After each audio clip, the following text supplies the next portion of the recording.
Hello, good evening, नमस्कार।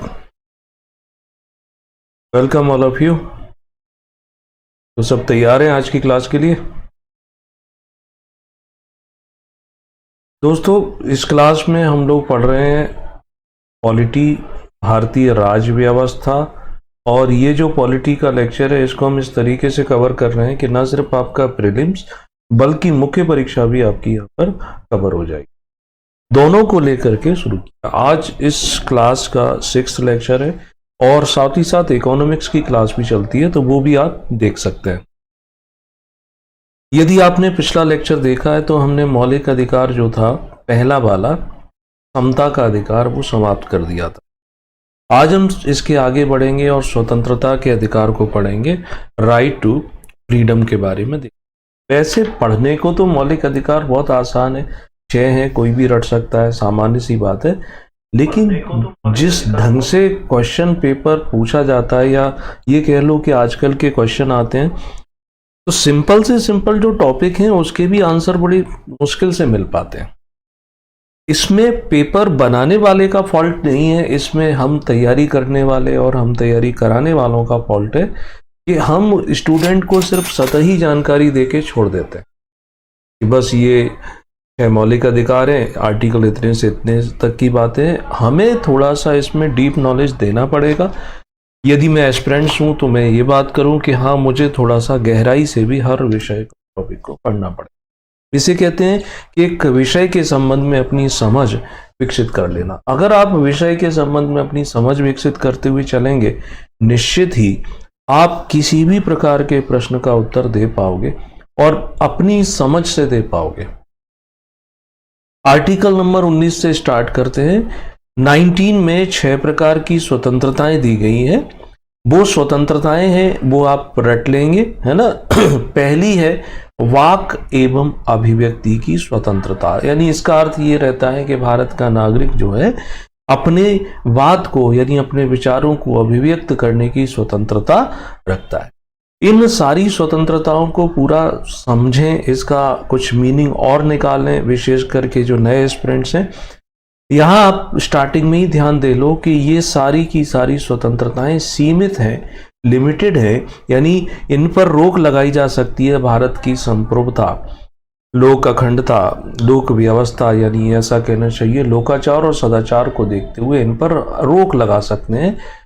तो इसको ऐसे समझो कि वाक एवं अभिव्यक्ति की स्वतंत्रता है, लेकिन इसका अर्थ ये नहीं हुआ कि हम ऐसी कोई बात कह दें जिससे कि समाज में दंगे हो जाएं या कानून और व्यवस्था के समक्ष कोई संकट उत्पन्न हो जाए, तो उस पर प्रतिबंध लगाया जाएगा और उस व्यक्ति के खिलाफ युक्ति युक्त जो भी कार्यवाही होगी वो की जाएगी। युक्ति युक्त कार्यवाही का मतलब है विधान के अनुरूप, एज पर लॉ। दूसरा है शांतिपूर्ण और बिना हथियारों के सभा या सम्मेलन करने की स्वतंत्रता मिली हुई है। शांतिपूर्वक और निरायुध सम्मेलन करने की स्वतंत्रता। सभा कर सकते हैं। इसका रिसेंट एग्जाम्पल तो आप समझ लो कि किसान जो पंजाब हरियाणा के थे वो आंदोलन कर रहे थे, उन्होंने सभा सम्मेलन, लेकिन उनको दिल्ली में नहीं बढ़ने दिया कि कानून और व्यवस्था की स्थिति के लिए समस्या हो सकती। शांतिपूर्ण सम्मेलन कर सकते हैं। वो सम्मेलन चाहे धार्मिक हो, राजनीतिक हो, आर्थिक हो, बौद्धिक हो, वैचारिक हो, किसी भी प्रकार का हो, और बिना हथियारों के। और आप सम्मेलन करते हैं बिना हथियारों के, लेकिन आपके सम्मेलन के विचार ये हैं कि आप चाहते हैं कि देश के टुकड़े करवा दें, देश का विभाजन करवा दें, तो इस प्रकार के सम्मेलन करने की स्वतंत्रता नहीं मिलती, है ना। तीसरा आता है कि कोई भी संघ बनाने की, समूह बनाने की, संस्था बनाने की स्वतंत्रता है। उसको लेकर के भारत का संविधान जो है मौलिक अधिकार के रूप में ये बात कहता है, ठीक। लेकिन इसकी आड़ में कोई नक्सली आंदोलन बना ले या कोई ऐसा संगठन बना ले जो हमारे प्रभुता और संप्रभुता, अखंडता को चोट पहुंचाता है, तो उसको अलाउ नहीं करेंगे। फिर आता है कि भारत के राज्य क्षेत्र में निर्बाध भ्रमण की।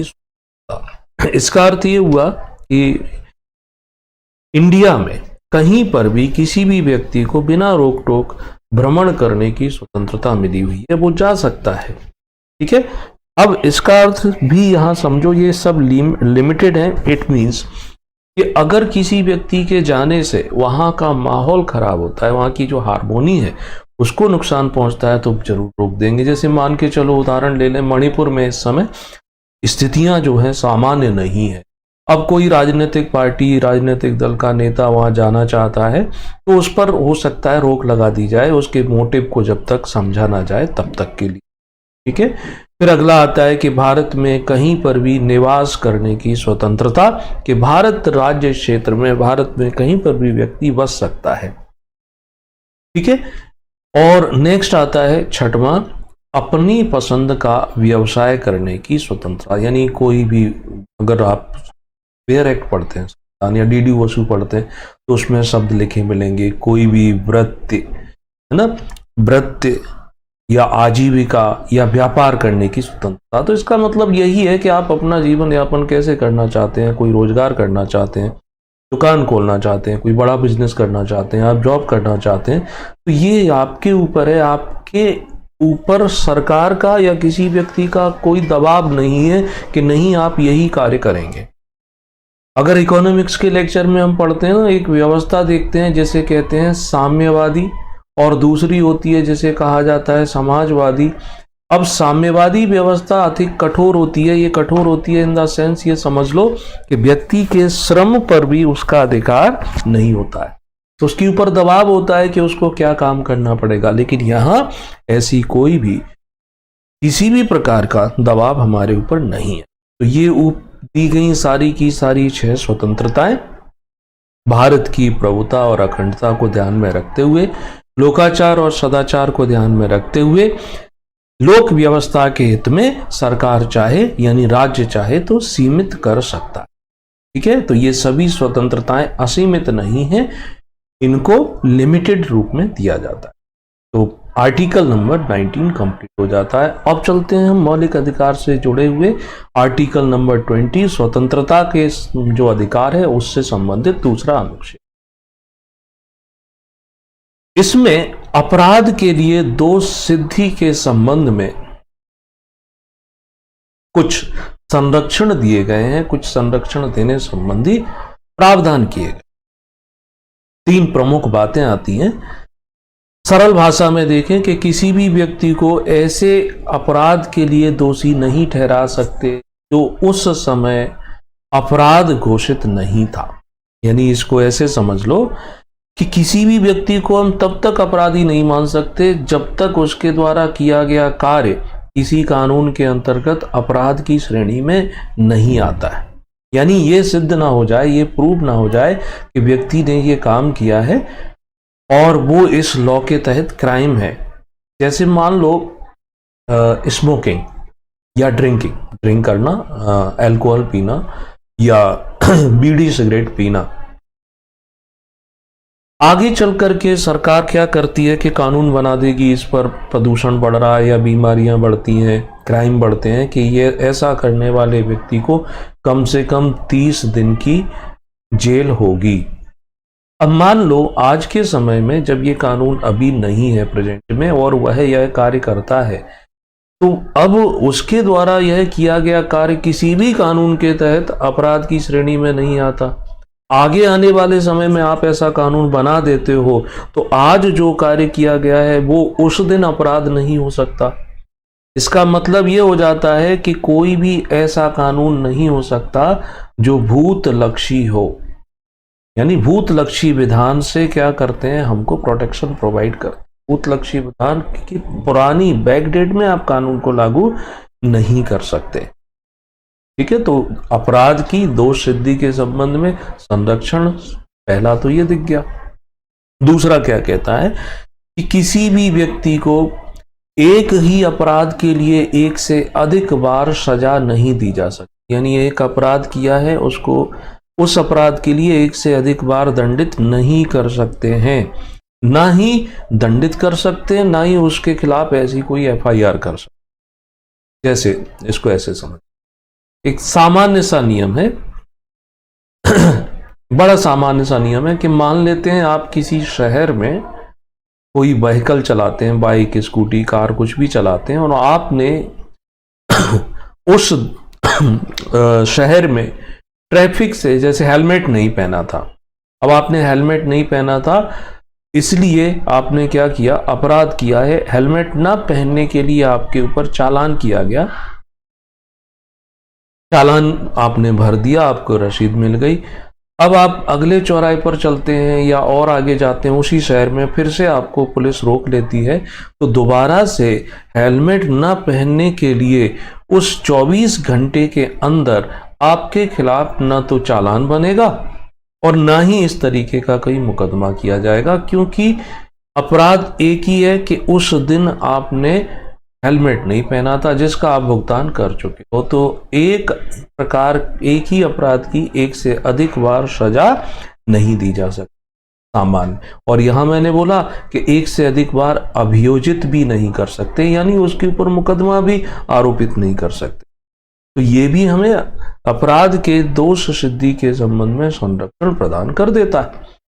तीसरा आता है कि किसी भी व्यक्ति को स्वयं के विरुद्ध गवाही देने के लिए मजबूर नहीं कर सकते। इसका मतलब ये हुआ कि किसी अपराध के लिए अभियुक्त है जो व्यक्ति जिस पर आरोप लगाए गए हैं, तो वह स्वयं उसे मजबूर नहीं कर सकते कि वो ये मान ले, स्वीकार कर ले कि उसने ये अपराध किया है। उसे बाध्य नहीं कर सकते, उसकी इच्छा है कि वह अपराध को स्वीकार करना चाहता है तो कर दे।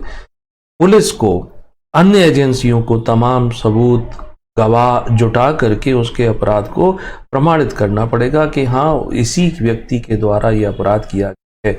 उसे मजबूर नहीं कर सकते कि वो स्वीकार कर ले कि मैंने ये क्राइम जो है वो किया है। ठीक है, ये बात ध्यान रखना।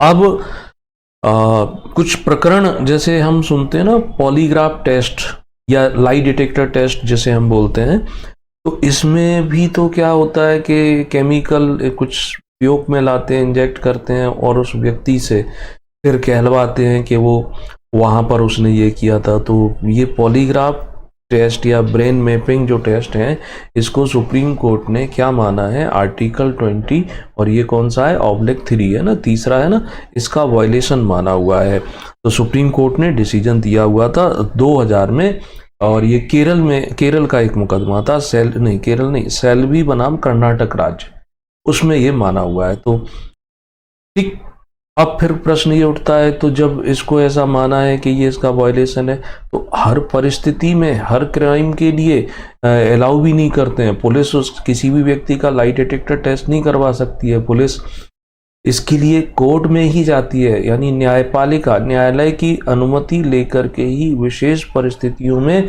इस प्रकार के टेस्ट जो है वो करवाए जाते हैं। दूसरी बात और भी है कि लाई डिटेक्टर जो टेस्ट है वो पूरी तरीके से कोर्ट में एडमिसिबल भी नहीं होते हैं। ठीक, आर्टिकल नंबर 20 हो गया। नेक्स्ट आता है आर्टिकल नंबर अनुच्छेद 21 में लिखा हुआ है कि प्राण एवं दैहिक स्वतंत्रता संबंधी प्रावधान या प्राण एवं दैहिक स्वतंत्रता का संरक्षण।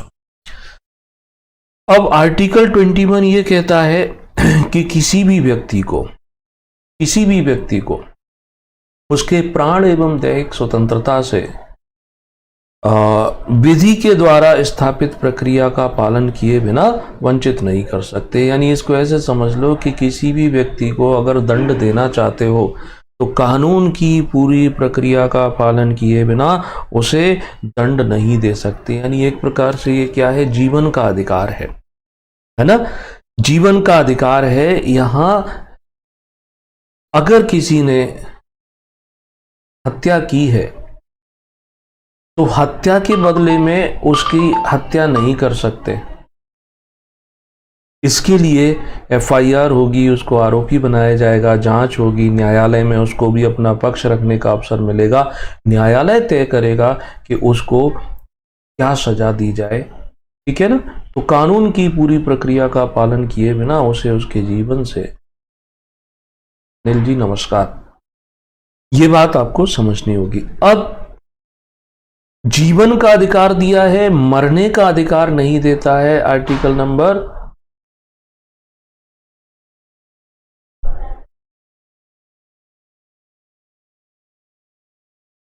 ठीक है। यानी इसको ऐसे समझ लो कि अगर कोई व्यक्ति किसी गंभीर बीमारी से पीड़ित है,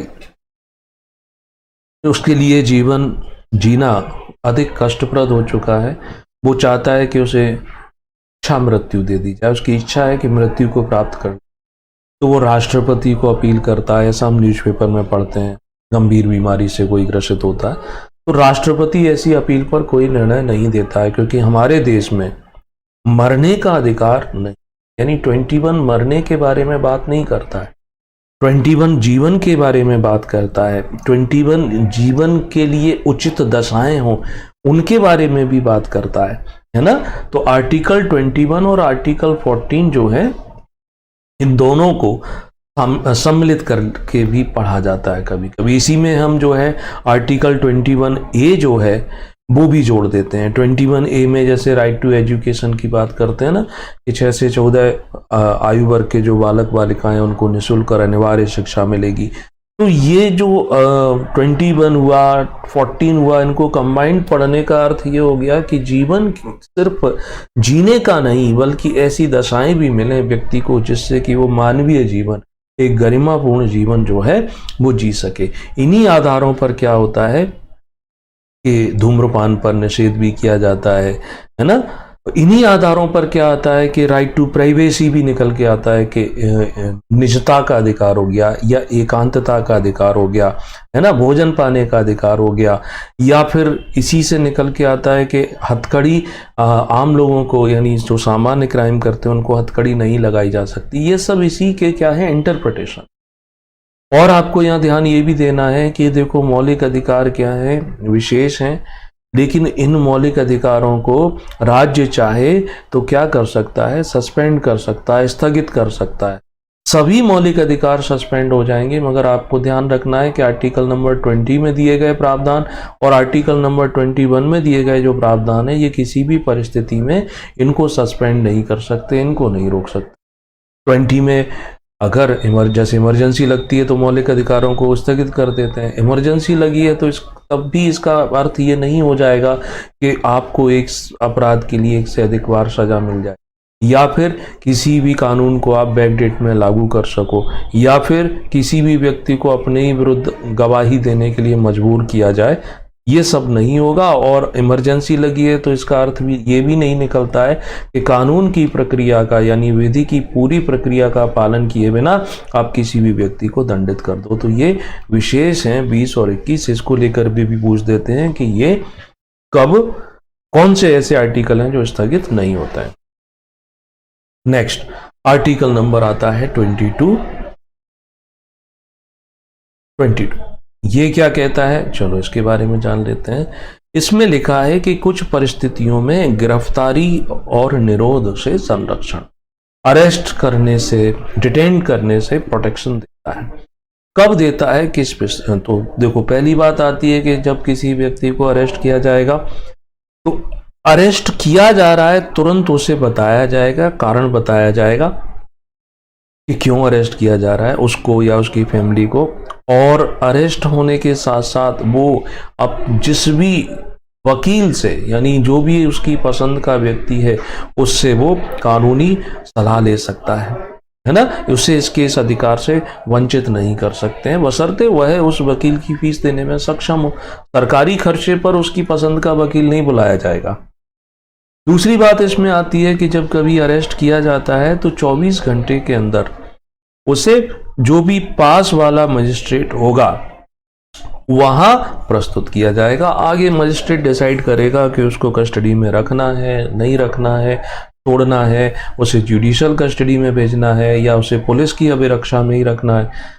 ठीक है, ये सब बातें जो है आर्टिकल नंबर 22 में लिखी हुई है। देखो बट ये बात ध्यान रखना है इसमें कि हमारा पूरा जो संविधान है, मैंने कल की क्लास में भी बताया था, इसे वकीलों का स्वर्ग कहते, क्योंकि संविधान सभा में उस समय सबसे ज्यादा सदस्य जो थे वो वकील ही थे, बैरिस्टर ही थे। तो उन्होंने हर धारा को बहुत ज्यादा डीप में जाकर, या बोलूं कॉम्प्लिकेटेड भी बना दी। ये जो प्रावधान है ये लागू होते हैं सामान्य परिस्थितियों, लेकिन ये प्रावधान ऐसे व्यक्ति पर लागू नहीं होंगे, यानी ऐसा व्यक्ति जो भारत के किसी शत्रु देश का नागरिक है, उस पर ये लागू नहीं होंगे, यानी उसको बिना कारण बताए गिरफ्तार भी कर सकते हैं, कब तक रखना है तब तक अरेस्ट करके रख सकते है ना। शत्रु देश का नागरिक है तो उस पर ये लागू नहीं।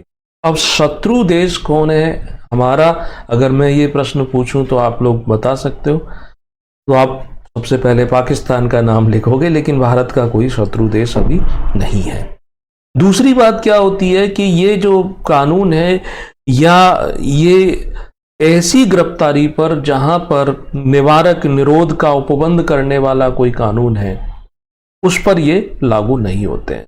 निवारक निरोध मतलब ऐसा रहता है कि इसमें भी प्रोविजन है कि गिरफ्तार किया गया है तो उसके अंतर्गत भी 3 महीने से ज़्यादा उसको गिरफ्तार नहीं कर सकते। फिर एक बोर्ड बनता था।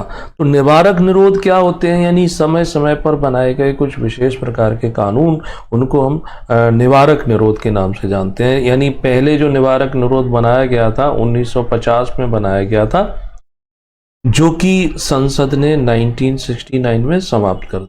लगभग ये 19 साल तक रहा था। तो इस कानून के तहत गिरफ्तार किया गया तो 3 महीने तक भी गिरफ्तार करके रख सकते थे। फिर एक बोर्ड बैठता था, वो डिसाइड करता था। उसके बाद फिर अगला एक और इसी प्रकार का लॉ बनाया गया जिसे मीसा कहते थे, MIS, Misa, maintenance of internal security act.